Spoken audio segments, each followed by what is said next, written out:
Friends, welcome to my YouTube channel. My name is Harjeet Kaur. हम कर रहे थे लूसेंट जी के और उसमें हमने स्टार्ट किया था इंडियन पॉलिटी का पार्ट।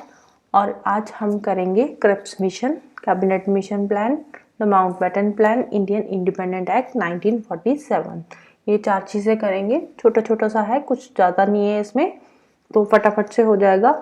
और इसके साथ ही हमारा एक्ट्स वाला पार्ट खत्म हो जाएगा और कल से हम पॉलिटी का पार्ट शुरू करेंगे इसमें, ठीक है, जो मेन स्टार्ट होता है पॉलिटी का, आर्टिकल्स वगैरह, ठीक है। तो आगे बढ़ने से पहले वीडियो को लाइक कर देना, शेयर कर देना और चैनल को सब्सक्राइब कर देना। So let's start Cripps mission, ठीक है। अब बात है 1942 की, ठीक है। 1942 में क्या हुआ था?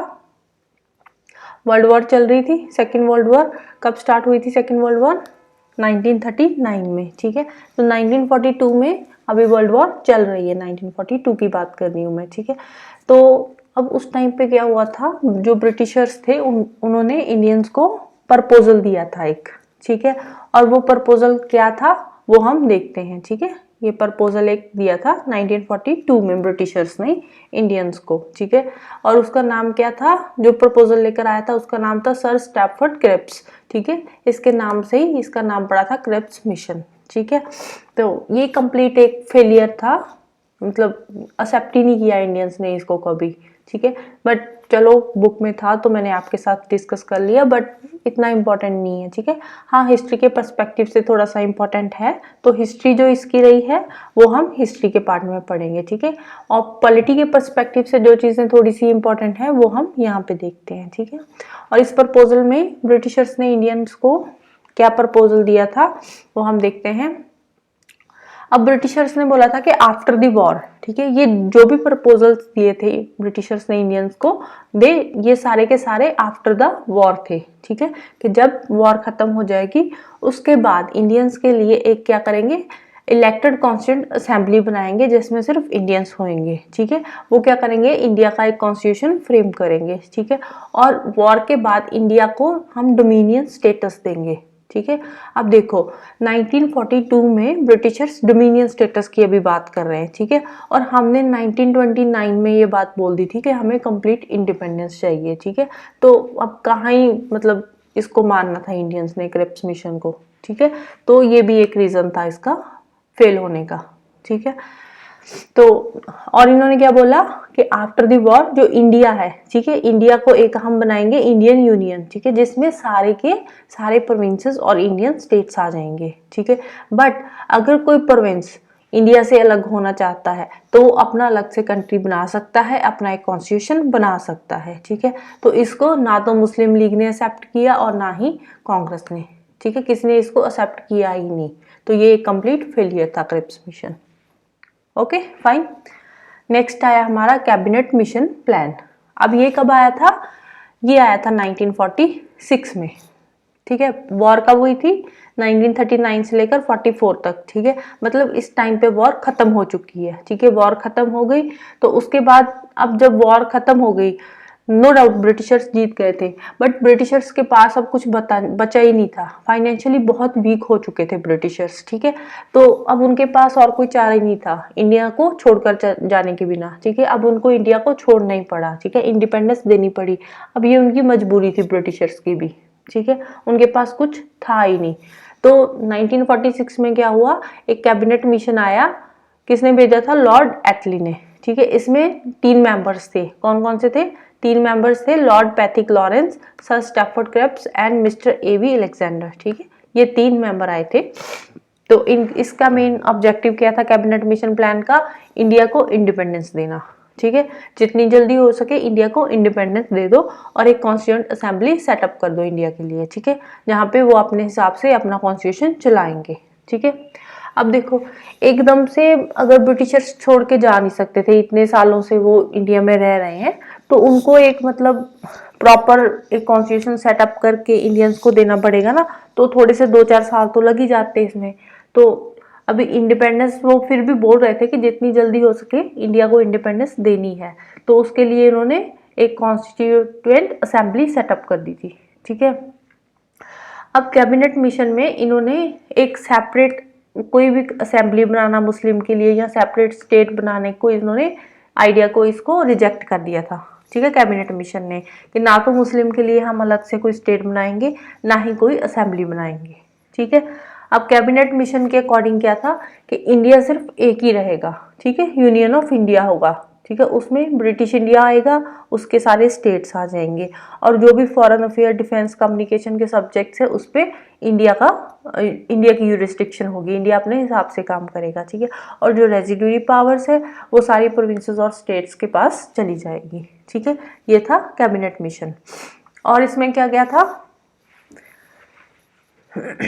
और इसमें था कि जो एग्जीक्यूटिव एंड लेजिस्लेचर है, ठीक है, प्रोविंसेस और स्टेट्स के, ठीक है, union was to have an executive and legislature consisting of representative of provinces and states, ठीक है, दोनों को रिप्रेजेंट करेंगे, प्रोविंसेस को भी और स्टेट्स को भी, ठीक है।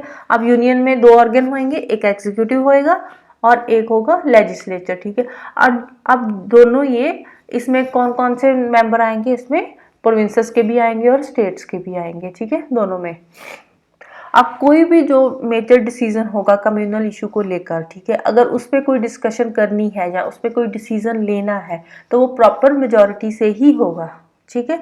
मेजर कम्युनल इशू को लेकर अगर कोई भी डिसीजन लेना है तो अकॉर्डिंग टू क्रिप्स मिशन वो एक प्रॉपर मेजॉरिटी से होगा, ठीक है। मेजॉरिटी क्या होगी, प्रेजेंट एंड वोटिंग दोनों की मेजॉरिटी होनी चाहिए, ठीक है। अब नेक्स्ट क्या था, provinces could form groups with executives and legislatures and each group could be competent to determine the provincial subjects, ठीक है।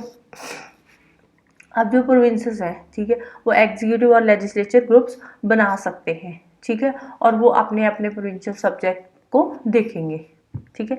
ये था आपका कैबिनेट मिशन प्लान, ठीक है। अब इन्होंने पूरा प्रॉपर एक सेटअप तैयार कर दिया इंडिया को इंडिपेंडेंस देने के लिए, ठीक है। और इसके बाद आया माउंटबेटन प्लान, इसमें कुछ खास नहीं था, ठीक है। अब पार्टीशन हो गई तो इसमें एक मतलब इन्होंने पावर्स ट्रांसफर कर दी इंडिया को, ठीक है, माउंटबेटन प्लान के अंदर मेजरली, ठीक है, जो पावर्स थी वो इंडियंस को ट्रांसफर कर दी, पार्टीशन हो गई कंट्री की, ठीक है। अब पार्टीशन तो हो ही गई थी तो इसने फॉर्मली मतलब एक स्टेटमेंट दे दी पार्टीशन की, ठीक है। कब दी थी, 3 जून 1947 को ब्रिटिश गवर्नमेंट ने, ठीक है। और माउंटबेटन प्लेन में मेजरली इन्होंने इंडियंस को पावर्स ट्रांसफर करी थी, ठीक है, ये एक इम्पॉर्टेंट चीज़ है इसमें। नेक्स्ट आता है हमारा इंडियन इंडिपेंडेंस एक्ट 1947, ठीक है। इसमें क्या हुआ था, अब इंडिया पाकिस्तान दो कंट्रीज बन चुके थे, ठीक है। अब 1935 का जो एक्ट था, गवर्नमेंट ऑफ इंडिया एक्ट 1935, ठीक है, दोनों ने अपने अपने हिसाब से इसमें अमेंडमेंट्स कर ली, ठीक है, और एक इंटरिम कॉन्स्टिट्यूंट असेंबली बना दी ताकि वो दोनों कंट्रीज अपना एक फ्यूचर कॉन्स्टिट्यूशन बना सके, एक सेटअप कर सके, ठीक है। अब इंटरिम कॉन्स्टिट्यूएंट असेंबली क्या होती है, ठीक है। अभी कॉन्स्टिट्यूशन तो कोई बना नहीं है, ठीक है, प्रॉपर कोई फॉर्मल गवर्नमेंट भी नहीं बनी कंट्री के लिए, तो वो सारा एक कॉन्स्टिट्यूशन ड्राफ्ट करने के लिए, प्रॉपर गवर्नमेंट बनाने के लिए पहले जब ब्रिटिशर्स जा रहे थे तो जाने से पहले ये एक इंटरिम कॉन्स्टिट्यूएंट असेंबली बना कर गए थे, ठीक है। और ये असेंबली का काम था कॉन्स्टिट्यूशन बनाना, ठीक है। अब जैसे कॉन्स्टिट्यूशन बन गया, अपना एक प्रॉपर गवर्नमेंट का सेटअप हो गया, तो उसके बाद जो इंटरिम कॉन्स्टिट्यूएंट असेंबली थी वो अपने आप खत्म हो गई, ठीक है।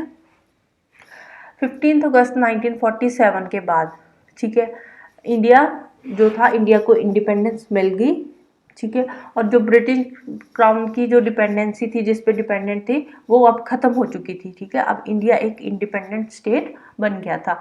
और ब्रिटिशर्स के टाइम पे जो भी कोई ट्रीटी रिलेशंस रहे थे ट्राइबल एरियाज के साथ, वो 15 अगस्त के बाद अपने आप खत्म हो गए थे, ठीक है। वो क्योंकि ब्रिटिशर्स के टाइम पे हुए थे, अब ब्रिटिशर चले गए तो वो ट्रीटीज भी उनके साथ ही सारी खत्म हो गई, ठीक है। फिर 6 जुलाई 1947 को एक रेफरेंडम हुआ था असम में, सिलहट एरिया में, ठीक है। और उस रेफरेंडम में ये डिसीजन लिया गया कि जो सिलहट एरिया है, ठीक है, सिलहट का, वो क्या करेगा, वो ईस्ट बंगाल को ज्वाइन करेगा, ठीक है। और ईस्ट बंगाल क्या था, एक नई कंट्री थी, पाकिस्तान, जो आज के देश में बांग्लादेश है, ठीक है, उस टाइम पे पाकिस्तान था। तो वो जो सिलहट का एरिया था वो ईस्ट बंगाल में चला गया, ठीक है। अब जो ऑफिस था सेक्रेटरी ऑफ स्टेट का वो अबॉलिश हो गया, ठीक है। अब ब्रिटिशर्स ही ने, अब अगर ब्रिटिशर ही इंडिया को छोड़कर चले गए, वही नहीं इंडिया में रहे, तो सेक्रेटरी ऑफ स्टेट के ऑफिस का भी क्या करना था, ठीक है। तो वो भी उनके साथ ही ख़त्म हो गया, ठीक है। और वाइसराय जो और गवर्नर्स जो थे, वाइसराय गवर्नर्स, उनके पास जो भी लेजिस्लेचर की पावर्स थी वो भी ख़त्म हो गई, ठीक है। दोनों साथ ही दोनों गए, ठीक है। और इंडिपेंडेंस के पहले हमने पढ़ा था ना पिछले वाले एक्ट्स में, एक लेजिस्लेचर जो सेंट्रल लेजिस्लेचर था उसमें एक लेजिस्लेटिव असेंबली हुआ करती थी और एक थी काउंसिल ऑफ स्टेट्स, ठीक है। अब 14 अगस्त तक तो ये दोनों थे और उसके बाद ये दोनों ख़त्म हो गए, ठीक है। जैसे ही ब्रिटिशर छोड़ के चले गए ये दोनों भी अपने आप ही ख़त्म हो गए, ठीक है। तो बना गया एक इंटरिम कॉन्स्टिट्यूएंट असेंबली बनी, ठीक है। और वो अपनी कंप्लीट सॉवरेनिटी से अब काम करने लग गई, ठीक है। अपना कॉन्स्टिट्यूशन बनाने में लग गई अपना, ठीक है। तो इसके साथ ही आज का ये लेक्चर ख़त्म होता है। तो अगर आपको कोई भी डाउट है इस लेक्चर के रिगार्डिंग, ठीक है, तो आप मुझे नीचे कमेंट बॉक्स में पूछ सकते हैं। तो thank you, bye bye, have a nice day.